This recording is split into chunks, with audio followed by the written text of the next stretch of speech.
BaconBit, Your Honor.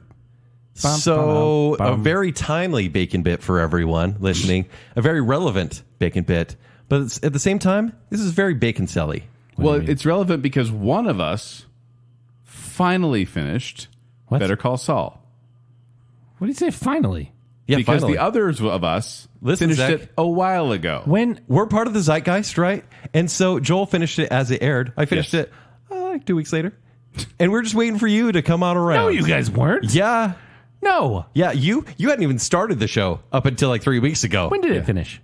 3 weeks ago. Yeah. Okay, so, and you finished it 2 weeks later, which is a week ago? Yeah. Okay, but we're blaming me? You're last. This show's only happening because of me. True, it's last. So, Zach, why did you want to do a BaconBit on Better Call Saul, the TV series? August 15th, 2022 is when the final season aired. Here's why. Because, obviously, culturally significant, pop culture, everything. But mostly, we haven't done a BaconBit review in a while. That's true. That's it. But also, as far as like the quality of the show goes, it's pretty monumental. This is a prequel series to Breaking Bad, which sequel. And I will say, while yes, the show has premiered, and I understand that, I do believe there's still a huge audience that is not going to even watch this until the last season releases on Netflix. Yeah, because you can currently get 5 seasons on Netflix, and there's 5 seasons on Netflix, which that's how I watched, and then I found a way to watch the last. Which season. I think that's very smart because we've all been disappointed by final seasons of shows. Sure. True. So I still think there's a big audience that is not going to be able to see this until it drops on Netflix. Yeah, which I don't know when it is. By the way, I should do the synopsis here for those who may not be in the know. Yeah. Better Call Saul, this is just the IMDb synopsis. The trials and tribulations of criminal lawyer Jimmy McGill before his fateful run-in with Walter White and Jesse Pinkman. Who are they? They're from Breaking Bad. This is a spin-off of Breaking Bad. Mm-hmm. Yes. In Breaking Bad, in the series of Breaking Bad, there is this lawyer character that comes in, I want to say second season? I think so. Second or third, yeah. But they bring him in as almost kind of a comic relief. And he is just slimy and horrible, and that kind of lawyer that gives lawyers a bad name. And he's on every bus bench. Yeah, he's everywhere, and is just very brash and bold. And it was one of those characters that you're like, oh, he's pretty entertaining in little doses, right? And when they announced they're making a spinoff of his show, I kind of went, really? Well, it's crazy. Is this going to be the Mater effect here? Because the creators could just ride off into the sunset. They made one of the best TV series of all time. Yes. And they're like, let's take an annoying character and tell his story about how he got here for the most part. And this series had been going on. It's now over, but it started in February 8th, 2015. 2015. That precedes Bacon Cell. It does. And in fact, I have a fun fact here. On Bacon Cell episode 3. So 3, back in April of 2015. So just, started in February. Here in April, I had this, I think I had it on my list of like a good binge watch. There were like 4 episodes. And you guys out. were mocking me, and I was like, "There's like 13 episodes. You can totally just sit down and binge the whole first season of it." So yeah, like that show's gonna go nowhere. I was really excited about it at the time. So I know about it before. All right, you're very prophetic. Hipster TV watcher over here. So obviously, we're all talking about it. We're gonna talk. Yeah, the first season ended by then. We're gonna give our review, and then we are going to give spoilers. Probably more so. Yeah, the majority of this is going to be time. Spoilers because we can only go so far without spoiling it. But Zach, we don't know your general impressions except for you binged the whole thing in like 2 weeks, honestly. Yeah. But we're talking about it because we all really enjoy this show. I'm assuming. Yes. Yeah. Well, I did to varying you could degrees. think that, and then I'll give you my opinion. If I will say, if Breaking Bad were a 10, yeah, which it is, I think yes, and I think Better Call Saul would be a 9. My just this evening, as I finished it, my wife asked me because for logistical reasons we could not watch the final episode together. She asked me, "Do you think it's as good or is worse or better than Breaking Bad?"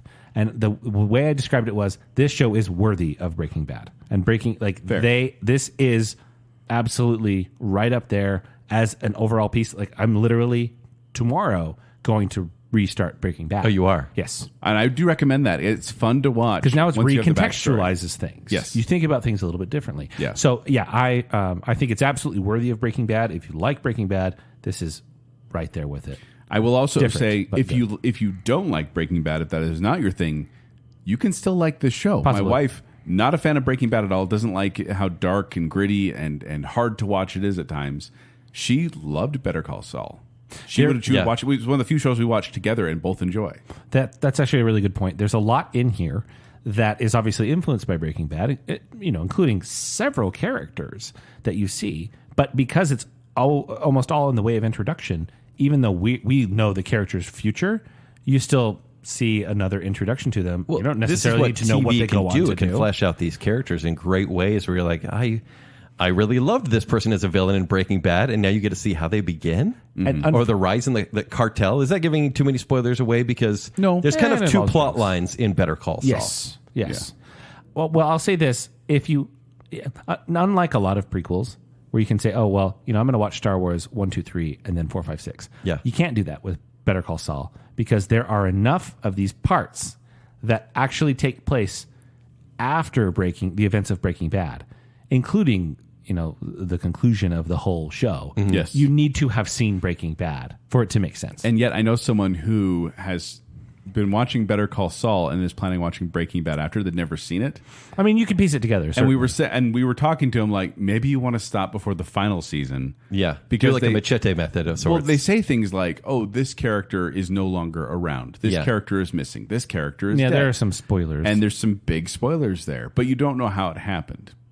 And one of the reasons I have a hard time when people say this is better than Breaking Bad, I don't think it is because I'm like, this is standing on the shoulders of Breaking Bad. Yeah. So if it is taller than Breaking Bad, it's because it's standing on the shoulders of Breaking Bad. Okay, but pull it back, right? Because you can give credit to Bob Odenkirk and the writers, because without the story of the cartel happening, this is the story of a lovable loser. Well, I say lovable with question marks, I guess. Yeah. Of this guy who got his law degree at the University of American Samoa. Yeah. Right? He's always been looked down on by his brother and the partners at his brother's firm. Yeah. And he's always wanted to prove himself. But he is a con man. An underdog story. Yes. But he's deep in his soul, he's a con man. He likes the easy way. And so I think that you could remove that from the Breaking Bad thing, the drug story altogether. All the crime is him trying to prove himself and then maybe dragging some people down, maybe excelling where he gets these amazing opportunities. Yes. And I think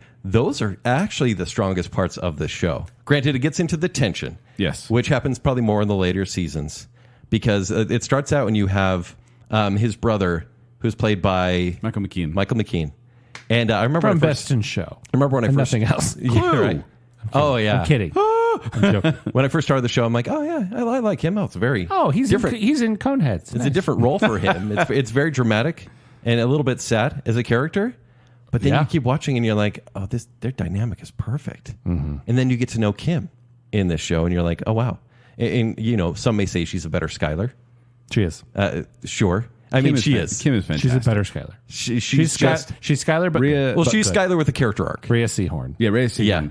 I'm very impressed by her as an actress. I hope she's able to do other different roles. She does the cold, hard lawyer thing. Yeah. But also well. really likable. Totally. So for like the first 3 seasons, there is some sprinkling of the cartel stuff, but it's a lot of law stuff. Mm-hmm. Which culminates in a fantastic episode in a fantastic trial. That's where I'm leaving the spoilers. One of the best scenes of television I've ever seen. Okay. So we're going to leave it there because, like you said, it also sprinkles in the Breaking Bad. And I think that's where this is standing on the shoulders. Yes. Where it's almost like, hey, that law stuff is good for some audiences and the character work is amazing, but let's bring up the tension. And that's truly what they do. Yeah, the second half is definitely becoming Breaking Bad. Yes. But at the same time, I don't think it ever delves as dark as Breaking Bad. Well, because you still root for him in a weird way. Well, and just the feel of it. It never got as dark and gritty as Breaking Bad. It danced near it a couple times, but it never got that far. Because you don't have Walter White, and that's the main thing. Yeah, you're not following that Shakespearean tragedy of a story. Exactly. But it's still, you see the downturn of, or maybe upturn in different eyes. Depends on how you look Jimmy at it. McGill to Saul So Goodman. when I've mentioned this, man. I've mentioned this on BaconBits before, but I started watching Better Call Saul and didn't like it and stopped. I got a few episodes in because I did not like the character of Jimmy McGill, who goes on to become Saul Goodman. I did not like him. I thought he was a loser. I was just like, this is uncomfortable. I like Saul Goodman. I don't like Jimmy McGill. I don't want to watch this show. And then I tried again and persevered, and it was worth it. Did you flip? Did you like Jimmy more? I found myself liking Jimmy more Yeah. as it went. Yes. Well, because Saul is a jerk in this series, Breaking Bad. Saul is a jerk. So when they introduce Jimmy, you're kind of like, well, who's this guy? Yes. And how did he? It sounds like a Jekyll and Hyde sort of thing. It is a little bit. Yeah. But I don't want to get too into spoilers, but I will say when the Jimmy McGill character becomes confident, that's peak. Yeah. Then, All right. then becomes Saul, and I think there's a little bit lost there in the character, but not lost in the show. Like, it's still a good show. And then, but the nice thing about it is a lot of these spinoffs that they come on, and you're like, yeah, whatever. Show me the people from the other show that I really like.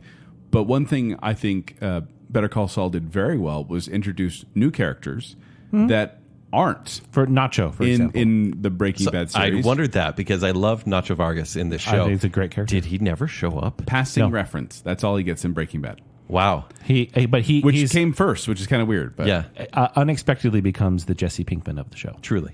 But there's other characters too where they pull them in, Lalo and Who is he? Tony Danza? What's his name? Tony Dalton? Tony Danza. Holy cow. Tony This Dalton. guy has charisma off the charts. Oh, yeah. Rock, look out. Like Yeah. this, I loved. I don't love the character, but I love the actor. Yeah. Like he's awesome. I want to see him in like everything. Yeah. So should we just jump into spoilers? Because we're dancing around it. Well, you guys got to give your Yeah, no, so you Your said this final- would be a 9 if Breaking Bad was a 10. yes. So is that a different kind of scale? Would it be a 9? So it's a 4-star. Is it a 4-star show for you? No, A 4.5? well, it would be one that I would definitely watch again, and I did. Another weird thing they did with the seasons is they'd like do a season and then wait like a year, and then do another season, then wait 2 years, Yeah. then do like a half season and then wait a year. Oh, sorry, there was a global pandemic. Oh, Yeah. No, but they took their time. A lot of cable shows were like, we'll see you in 2 years. true. Yeah. Yeah. Which is fine. Yeah, I mean, I- Bob Odenkirk even had a heart attack filming this last Yeah. season. Yeah. And apparently came back with like zest and vigor and crushed Well, it. and then he you know? started in Nobody, and he got really ripped in that. Yeah. So he kind of had to like cover that up a little bit. Yeah. But yeah, I'm with you. I think Breaking Bad is a show. It's a total A score. I think this is more of a B plus, B plus to A minus at times.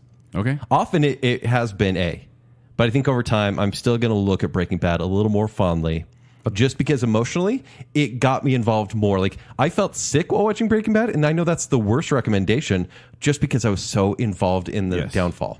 You said something there that really sparked something for me, and I think it's that Breaking Bad is a better show because of Better Call Saul. Yes. There's characters like Mike that you get to know so much better in Better Call Saul that it makes their character even cooler in Breaking Bad. Yeah. There's interactions that happen that kind of just escalate. I Contextual changes. That's why I'm so excited to watch Breaking Bad again. Yes, and I would not recommend watching them concurrently. I did that, unfortunately, where I was watching an episode of Breaking Bad and then an episode of Better Call Saul as I was that's catching up to confusing. it. Yeah. And I've got to the point where I'm like, I have to go, wait, was that in Better Call Saul or was that in Breaking Bad? And I don't remember. So I got to at least reset my brain a little bit. But so Zach, would you agree? I loved it. This is in the pantheon of spinoffs. This is right up there with Frasier. I would agree. Like Frasier and Better Call Saul are the Best spinoffs ever. Spinoffs. Mork and Mindy could be up there. Okay, sure. Joni Los Chachi, No. Angel. But no. No, I don't like Those that are- too. There you go. Is my review. It's better than Angel, the Buffy spinoff. Yes. I will say what stops this from being a 10 is season 4, which is when he's suspended. From sure. the law. Spoiler, Yeah. I What? guess. I don't like season 4, and I don't like the second half of the last season. You don't like how it ended? We can talk about. No, I like how it ended, but there's several episodes leading up to the ending that I think are dumb. On purpose. I guess. Yeah. But yeah, so that stops it. It's a 9 for me. Okay. And at some point in the future, I will rewatch it. Yeah. Yeah. And I'm hoping this somehow makes El Camino better because I really didn't like No, that. it's El Camino's just. El Camino was fine. It was an epilogue. I was okay with it. Boring. Although I have not come back and watched it. And I'm going to watch Breaking Bad, and then I'm going to watch El Camino and give it a chance. Okay. So, Your soul will be real dark. yeah, well, Yeah. nice. All right. So now we're going to get into spoiler territory. So Spoiler. Better Call Spoilers. Nope. Better Call Spoiler. Better Call Spoilers. That works. Showtime. Showtime. I found myself doing Saul hands a lot. Yeah. All right, where do we want to start with spoilers? Okay. So let's start with the basic storyline, just to get everyone kind of the page here Yeah. on the page here. the story takes place as he's, Jimmy McGill is starting to become a lawyer, but it also flash forwards in black and white to these scenes of when he's Gene Takovic, the manager of a Cinnabon in Nebraska, which is a throwaway line he gives in Breaking Bad. Yeah. Very curious format, though, because they're showing the present day in black and white. So in the past in color. If, we have Breaking Bad is like the start of the timeline, right? So the black and white post Breaking Bad, everything in color, and most of the show is pre-Breaking Bad. Or during Breaking Bad. Or in very rare short cases. And then Wanda Maximoff shows up, and it's all confusing. But I think that was actually very smart of them, because it would get really confusing real quick if they were jumping back and forth. You're like, wait, which Jimmy? Am I watching Jimmy? Am I watching Saul? Or am I watching Gene? So I think it was a good decision to have those different visual cues. However, it did get a little confusing at the end. Well, no, I shouldn't say confusing, but just I was like, oh, they're going to end it on the black and white? Right. That's kind of weird. Like, I thought it was going to come together in color and then move forward. But. Because the storyline completes. The whole thing is we're building Saul Goodman. Once he reaches his final form, they move on from that story. But once the color was out of his life, I understand why it was black and white. But once near the end, color gets back in his life, like he gets his kind of mojo back and he wears the suits again, I thought it was going to go back to color. Okay. Well, there's one specific use of color that's cool at the very end. Yeah, when he's watching the screen of himself and you see the color reflection in his glasses. And the cigarette that gets lit. Oh, that's at the very end. Oh, it does. does. The fire of the cigarette is in color. So going back, he's always been Slippin' Jimmy. Slippin' Jimmy is a con man from birth, right? And his brother, very responsible. His brother has severe issues. He's a hermit. What is his diagnosis? He wasn't for a while. It wasn't until... I think maybe he got divorced, maybe, or something like that. It was a couple years prior. His wife to the something event. happened, and then he got electromagnetic hypersensitivity, so he can't be around electricity. Right. So his brother Chuck sits alone in his house all day with a gas lantern. Jimmy takes care of him. He brings him everything he needs, but Chuck never quite respects Jimmy, just based on how irresponsible he's been Chuck his was whole life. This great lawyer, this fantastic, brilliant legal mind. And then he had this little brother who was constantly skirting around the law. So as a viewer, you're mad at Chuck. You're like, it's your little brother. Take care of him. Help him out in the firm. He does everything for you, but it's never quite reciprocated. And he loves the law more than he loves his brother. And there's this hint throughout that there's jealousy that, Jimmy's the perfect one and Mom always loved him more. Yes. So even though he's terrible and Chuck's the perfect Meanwhile, on the other side of the spectrum, you get Jonathan Banks as Mike Ehrmantraut. Love that character. Right. And Michael Mando as Nacho. And these and from a story standpoint, this first season is mostly it's just following Jimmy McGill around, and there's a little bit of sprinklings of like, hey, remember the crazy Tuco Salamanca from Breaking Bad? He's going to make an appearance. Yeah. Hey, remember Mike Ehrmantraut, the cool bodyguard guy? He's in this. Yeah. But it's just sprinklings, and it's really once we hit season 2 that they go, what if we had 2 protagonists in this show? Yeah, so you get to see the downfall. Let's call them downfalls. The downfall of Jimmy McGill becoming Saul Goodman, and you also get to see how Mike Ehrmantraut, former police officer, has become a muscle for the drug enforcer. And because in Breaking Bad, and this is what I have to keep reminding myself, is in Breaking Bad, you know very little about Mike other than he's Gus's enforcer. He shows up, he's a cleaner, completely loyal. Yeah. And you're like, how did he get from that to that? But it's in Breaking Bad, you start learning how he just kind of stepped, walking down that primrose path and became, a monster, honestly. Yeah. But a monster that you love, because Mike Ehrmantraut, he's like the Ron Swanson for me, where I'm like, I want to be like him and just cool, collected, always in control. He's power and strength, and we are generally attracted to that. Yeah, I would hire him as even though I know that Mike Ehrmantraut doesn't exist and that it's old Mr. Jonathan Banks, I would still hire him as my bodyguard at the age of 70, whatever that he's at right now. The beauty of this show is that it balances the characters that are somewhere on the spectrum of good, chaotic good, maybe chaotic evil, because there's nobody. Even the villains, you're like Salamanca, right? Is this, or is Gus the main villain here? I don't know. Is Stacy is good? Who's Stacy? Mike's daughter-in-law. Yes, she's good. She's good. But you're also like, she's scared of newspapers being delivered in her neighborhood. Sure, her husband was murdered. Howard is a higher lawyer at the firm, and he is basically just this. I'm a very successful lawyer and very pompous. Howard and you Hamlin see from him, Hamlin McGill, and you hate him. But you're like, is he bad? I don't know.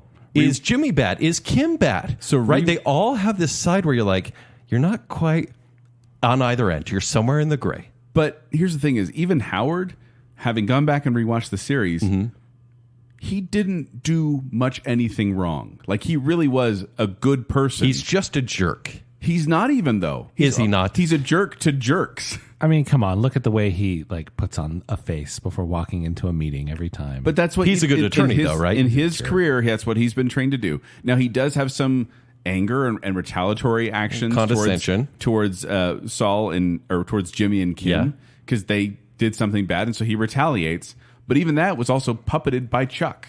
Everything that Kim did in the show, I couldn't predict because I'm like, Kim is this up-and-comer lawyer who's going to be so successful. And it's just, and I will say, you know, she leans on Jimmy a lot where she was raised in a way that crime and kind of being scummy was part of her life. Her mom was a con man. Yeah. Her mom was a con man. Yeah. Well, her mom was a loser. Yeah. And so she is centered towards that, which comes into play in the very last episode, which I think is brilliant, but we'll get there. But she leans towards this dark side where she just keeps sabotaging her career, even though she keeps having opportunities to go further beyond. Yeah. It's such an amazing character arc. Yeah. And then also you have, we're already in the spoiler territory, but Giancarlo Esposito coming in as Gus. As Gus, again. Who Gus is a terrifying antagonist in Breaking Bad. Like, just this subtle white hot rage behind dead eyes. And you get to know him a little better. He's scared a lot more in this He's series. not that in this. He's not as cold. He's riding off the reputation he has from Breaking Bad in this. I was thrilled to see him because I love the character. And as Giancarlo Esposito, you have something I want. He's good. Yeah. But it's interesting to see a different side. So not only is this, we see the story building Saul Goodman, but we are really seeing the building of Gus Fring's the empire. confidence of Gus Fring as Yeah, well. so it's almost a Gus Fring origin kind of story. And that's fun to watch, too. Yeah. You also get to see a little bit of Tio Salamanca outside of the wheelchair, which I was Hector fascinated Salamanca, by. which gave me more respect for his acting performance. Oh, yeah. Because I was like, I guess I never considered that he's just an then able-bodied when did actor. Lalo come into play? Season 4. Okay, and Lalo... After the... we see how Hector Salamanca got into a wheelchair. I say that everyone is in the gray, but there's a character that is a straight-up hardcore murderer, and that is Lalo Salamanca. Here's the thing. Straight-up hardcore murderer, but very charismatic. Oh, So yeah. charismatic. Like, he would murder you and you'd be like, thank you. Yeah, that's true. Because he's just like, and that's the thing is seeing him switch from smiley, happy, charismatic guy to, tell me again. Tell me again. Tell me the story again. And you just are like, oh no, what's he going to Tell me do? again. May I talk about a favorite, like just the filmmaking? Yeah. The story making they do. The way they do the cuts, it is very Breaking Bad in the style of do things, but they use music in a way that is both entertaining. Just like in Breaking Bad, it's entertaining, but also tells a story. And there's subtle messages in the music about what's going on. Beautifully shot, like side by side shots. One of my favorite moments in the series, just the way they did it. It's not like a plot point. It is a cool plot point, but it's when Kim is driving on the road and trying to be, and she's exhausted. She's working so hard. She's working and nonstop. she's trying to remember all the notes. And all of a sudden, just boom, she crashes, but you don't see the crash. You see her perspective, which is I'm driving. I'm suddenly on the side of the road. My nose is broken, When you and say the papers everywhere. The next thing I know, I'm in an accident. They literally found a way of filming that. It's so jarring. I rewound it and watched it again. It was and I did so too. good. Because I went, that was brilliant storytelling because, and also a brilliant way to save on budget. But I just went, that shocked me so much, and everyone's fine. Like, her career might have taken a hit, but the way they built that up, or they didn't even build it up, the way it just happened. I was really stressed that her documents were all over the road. Yeah. That actually stressed me out a lot. Yeah. Violence in this is minimal, but when it happens, it is shocking. Once again, there's a few scenes. Another scene. There's a scene in a copy shop when Chuck is having a freak out because he's convinced that his brother has sabotaged him and falsified documents. And he's getting overwhelmed because he doesn't handle electricity very well. And he's in this copy shop and there's copiers going and lights going. It starts buzzing. And then he falls, hits his head on the corner of a counter. My jaw dropped. Of course. There are 3 well-filmed hardcore falls in this movie or in this series. So Chuck in the copy shop. Gene at the Cinnabon. Yes, when he collapses. And then Howard when he And we could talk about that. He gets shot in the head. Because Howard Hamlin comes in. I keep wanting to give backstory because I'm worried that people have no idea what we're It's talking hard. about. Basically, Saul Goodman has played this game where Howard wants to help him out. Yeah. And Saul Goodman is like, I consider that you've wronged me my entire life. You're responsible for everything that happened with my brother, which is not really true. And so I'm going to get revenge on you, and basically drives Howard Hamlin, a quote unquote good. He's good at his job. Good. No, he's good. He's good. He's a good guy. He's just, nobody wants to hang out with Howard. He's the worst. Watch it again. Not even his wife. Watch it again. He's a good guy who he's driven Howard to this point of a rock bottom of anxiety, they right? tarnish his image. Yes. Make him seem like he's a drug addict to get him. And so he comes to fired. find out the truth. And that's right when Lalo Salamanca shows up. And all he does is happen to walk into Jimmy and Kim's apartment, and then Lalo comes in at the same time, and you know from that moment this is not going to end well for anyone. No. Because he didn't do anything wrong in that moment. He was coming to confront them. He was going to Wrong walk place, away. wrong time. And then Lalo's like, this is just an obstacle in my way. I don't care. And pops Howard right in the head. Which was, to me, the climax of the final season. That was the action climax, and everything else after that was kind of this coasting to a stop. And every black and white episode after that sucked.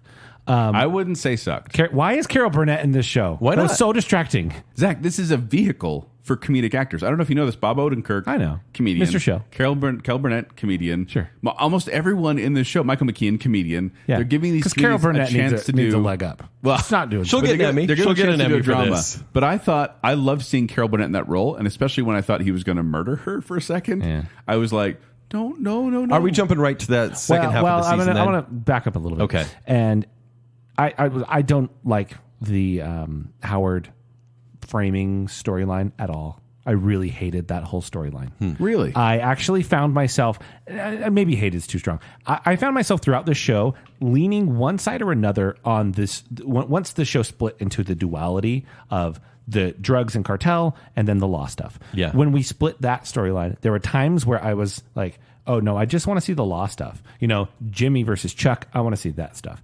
But then there were other times where I was like, no, I'm actually more interested in, Gus framing Nacho and all Yeah, that. truly after Or Chuck using him was as a gone. mole. After Chuck was gone, I didn't care about the Mesa Verde case anymore. Nope. Right? I was just like, I'm done.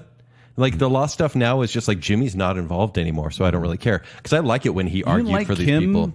You didn't like Kim with the guy on the land, and she's like trying. Oh, I love Kim stuff. She brings in Saul to like, there's Native American pottery on this now, and That became cutesy and fun. But a lot of it at one did point. become desperate. I think the whole ploy against Howard did feel a little bit sloppy in that final season. And I think at times it was that we had these two storylines going on, but one felt more weighty than the other at various times. So you have really life or death stuff happening with Nacho and with Lalo and all these things. And then it's like, hey, but what if we Ashton Kutcher Howard Hamlin? Yeah. It just felt He has a broken arm? really immature. But I'll tell you what, and I know it was I character gasped study, but more than once when things like were very close, like they weren't going to get there on time, or that he was going to get busted in the locker room. Like there's tension there that I still enjoy. I still felt the stakes were low though, because it was like, oh, they're just trying to peg him for using I disagree cocaine. with that. Well, ultimately, that storyline is a satisfying payoff. So it's kind of forgave Right. what I didn't like about it, because the whole thing was like, we're going to poke the bear. We're going to poke the bear. Oh, by the way, Kim's maybe not who you think she is. But I think that was the poor whole Howard. point. The whole point of that series, part of the series, was seeing why they were bad for each other. Because Kim had this promising career, was on her way up, was doing great, and Jimmy just being around her. I don't want to reference Hancock here, but I'm going to. Wow. When they get around each Wow. other, their powers lessen and they become worse. Well, worse or stronger together. Right. Depending on how evil you want to see that. Yeah. In fact, I mean, let's talk about the last couple episodes, because after Howard is shot, it kind of does wrap up in a way that, Kim sees that she can no longer be part of this life. Her conscience finally is able to be heard. And so there are a few cameos at that point that I think are ill-fitting. I don't even know if we needed I think really aged Bryan Cranston and Aaron Paul. I was okay with it. Oh, I think Aaron Paul looked better in this than he did in El Camino. Really? Yep. No, see, I thought Walter White looked like Walter White. I thought Jesse Pinkman looked like they got a grown-up Jesse Pinkman and put like the cap on him. Yeah, that's what I felt too. They had to put at least Jesse in at some point. No, I think they did that so that in the final episode he could tell the story of the first time he met Jesse and Walter, and that it reminded the audience, oh yeah, it was that night. Yeah. But then it went into the black and white episodes, which are present day, which to me showed, are they slower? So much slower. But they show this small time mall heist. It took him 3 seasons to talk. Yeah. He didn't say a word as Gene. Well, sure, but it was only a snippet. But then he got recognized by the different actor who wasn't the Jeff actor from later. But that was weird. Yeah, what's up with that? It really was a scheduling thing where the other guy got another job, couldn't come back, so they hired a different actor to fill that role. But they do this thing where even though Jimmy or Saul or whoever he is at that time, Gene is his name at that point. Gene. He's a fugitive. He's beyond being a public figure, and he doesn't want to be caught, but he still can't quit the life. No. Because, like Chuck said, he's always slipping Jimmy, the con man, right? Yeah. And so I think that's what it's proving is like, as small as this is compared to big cartel stuff and running for your life, it's a heist at a mall. Who cares? But it is in the character, I think. And I appreciate that there's that consistency there. You see that. One of the things as far as, I don't know, world building or sort of, I don't know, maybe a nod to Saul. He always had those crazy commercials. And they really made that a part of the whole show. Yeah. He has had his film crew from New Mexico University. I love them whenever they showed up. They showed up and made all these bad videos. And, it shows him as Gene watching those videos, sad of his previous life. Sure. He loved them. Yeah. So I like that and that even in the credits that's referenced all the video stuff. Can I just jump through a couple favorite moments? Please. Like, I don't want to get to the end quite yet, but just a couple things I want to talk about. I remember there's one scene when Mike, because I want to talk about his story a little bit. He fills some shoes with drugs and hangs them over the wire and then just starts taking shots. And I'm like, what the heck is he doing here? Like in the middle of nowhere in Mexico. And I love the way the show does those types of things where you're like, what are they doing? I don't understand what they're doing. And then when it starts getting revealed, oh, he is here to frame this truck so it gets caught by border customs with like just a little bit of dust and they'll never notice. And I was like, that was brilliant. And I love seeing things like unfold like that. Another one that I really enjoyed episode was Bagman, I think it's called, with Mike and Saul, Jimmy in the desert. Oh, so good. When they're just trying to survive. And you see that in shows a lot, but this one, it just worked so well. And there's a moment where Saul is offered Jimmy is offered a space blanket to wear to stay warm through the night, and he doesn't accept it. And they don't go into this. If this was a dumber show, they would have been like, oh, I don't want one of that because my brother used to wear those to protect himself from electromagnetics, and I think he was crazy, and so I don't want they'd have to tell instead of show. But they don't. And they just, he says, no, I don't want that. And he's like, I'm good. And the way he says it, I'm like, that is such smart storytelling. Nacho's story, heartbreaking. Yeah. To watch this kid in a low level thug in the drug cartel move his way up and get more unhappy with each step he takes up. And his family starts having to be involved. And it's you see that so really, sad. He's got a good heart. He does. He's in over his head, and you feel bad for him. Yeah. And every time the twins show up. The murder twins. Oof. Yeah. When they're starting to build with the German builders, that ends up in a heartbreaking moment. It does. Yeah. When Mike has to kill his own friend because that's the job. Dumb. And that was when he starts getting full Mike. Dumb season 4 storyline. I liked it. See, you don't appreciate it, but I liked it. The Werner thing was sad. I will agree. I just think that was drawn out. You cannot say drawn out when you binge watched it. We waited years for that, Zach. Week to week. So you're saying years. It could have been worse? Okay. I'm saying it was good to marinate in that. All right. Michael McKean on the stand, though. Michael McKean on when the the stand. truth finally comes out about why he's been holding his brother back for so long. Like that. And you've already kind of mentioned it. You'll always be slipping Jimmy. Yeah. But you're like, but he's done so much. But you're like, oh, man, the acting there was so incredible. The whole courtroom scene of this cat and mouse game where these two brothers who are equally matched in cleverness, if not law, because they both are so good at it, but they're playing this back and forth of, I know what you're doing, I'm going to counter. Oh, I knew you were going to do that, so I'm going to counter back. Yeah. And it builds up. It is as intense as almost any scene in Breaking Bad where it's building up this intensity of like, what's going to happen? What's going to happen?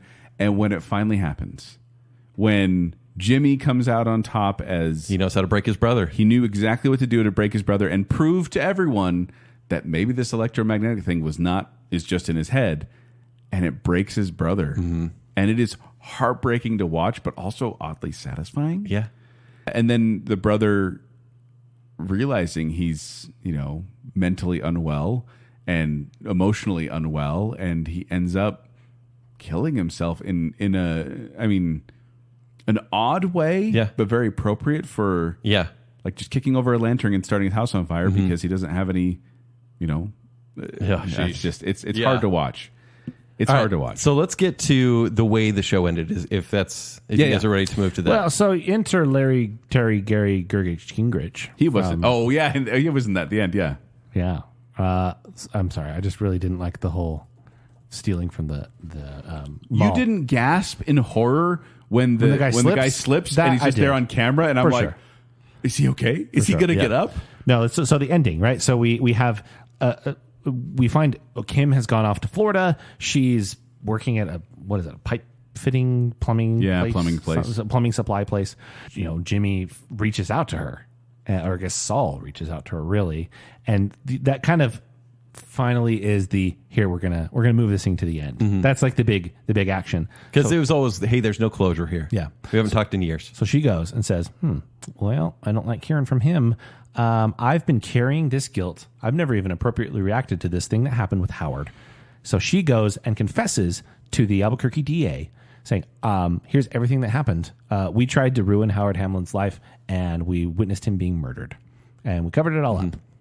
And then that really gets the ball rolling. Yeah, it leads to Gene being found in a dumpster. Yeah, I mean, then we have, really what leads to Gene being found is his slipping Jimmy ways. He can't help himself, and he's messy. Yep, he's messy. And he takes it too far by trying to steal from a guy who has cancer.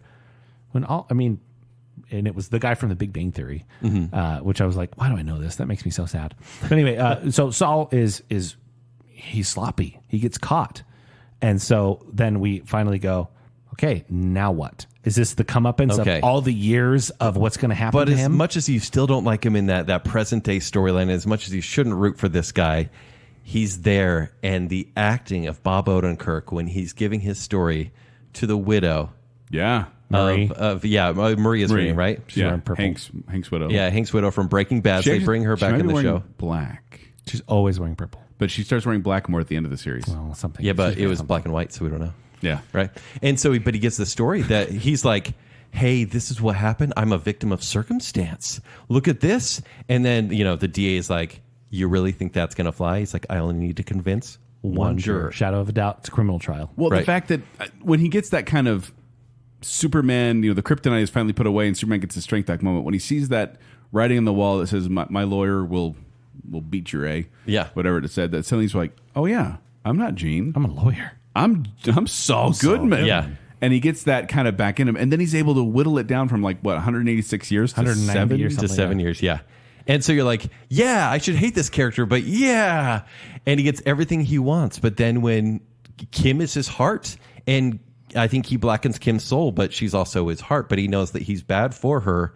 And just to get her to come to the trial, he sabotages himself, essentially. He basically sells himself out, but then he's going to go to the trial and get his 7 years. Yep. And everything's fine. But in this grand gesture, he admits to even more than they ever had. Yeah. And says, I'm the one behind Walter White. He would have been nothing without me. He would have been in jail. Kind of just confesses right there. And then it's not even a legal thing. Then he also talks about his brother and how he was responsible for doing all this stuff for him, which wasn't illegal per se, the stuff he was admitting to, but he was just saying to Kim at that point. Yeah, and I think he did that for Kim and also for the audience, where it kind of wraps up the whole story and says, hey, thematically, this show is about Kim and myself. Well, and there's one thing I wanted in the black and white sequence as it was all happening, and it happened, and it's cheesy, but I wanted it when she says, Mr. Goodman or whatever, and it's McGill. It's Jimmy. Yeah. Right. When I was like, Jimmy McGill's back. Yeah. And I was like, I love it. Although I will say his final speech, people were saying I was crying during the final episode. I didn't cry. No. It didn't get me emotional. When Mike, earlier on,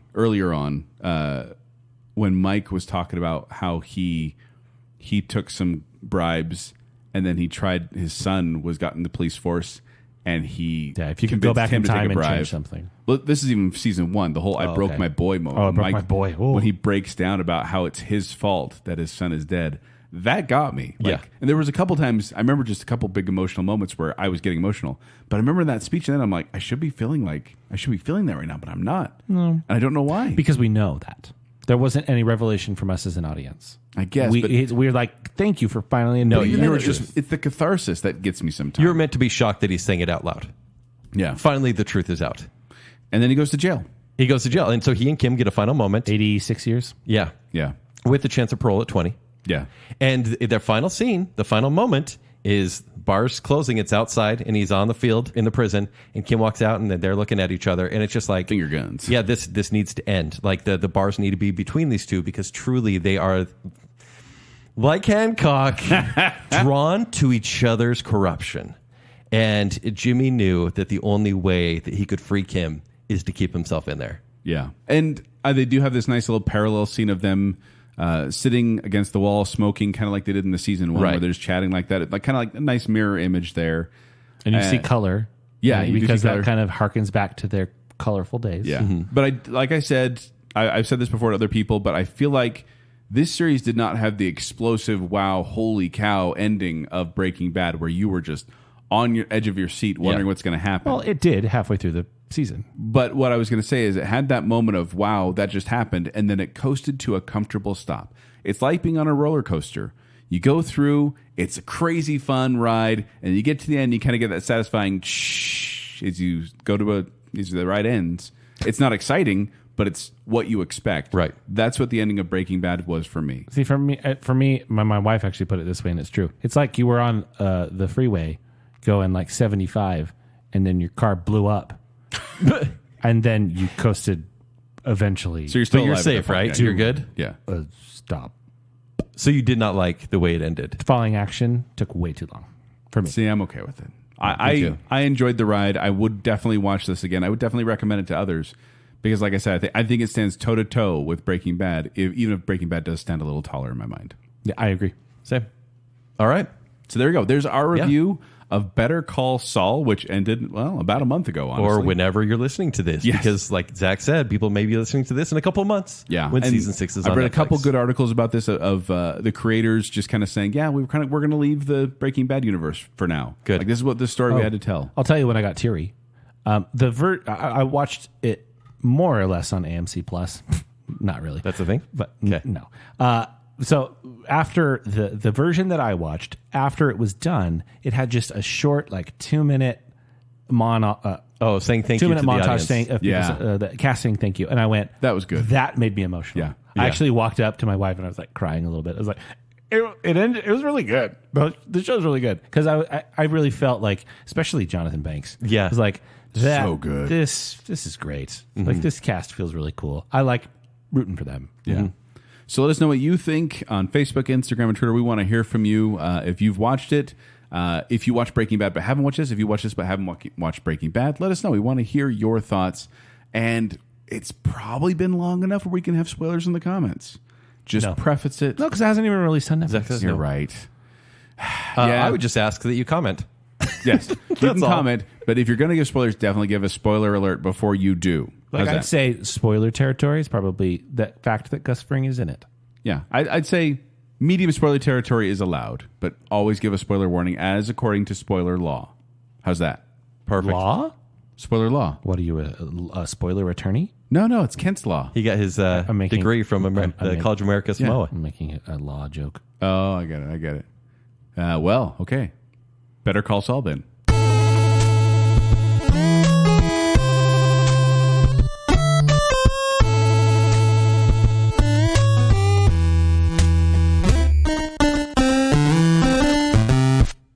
He would murder you and you'd be like, thank you.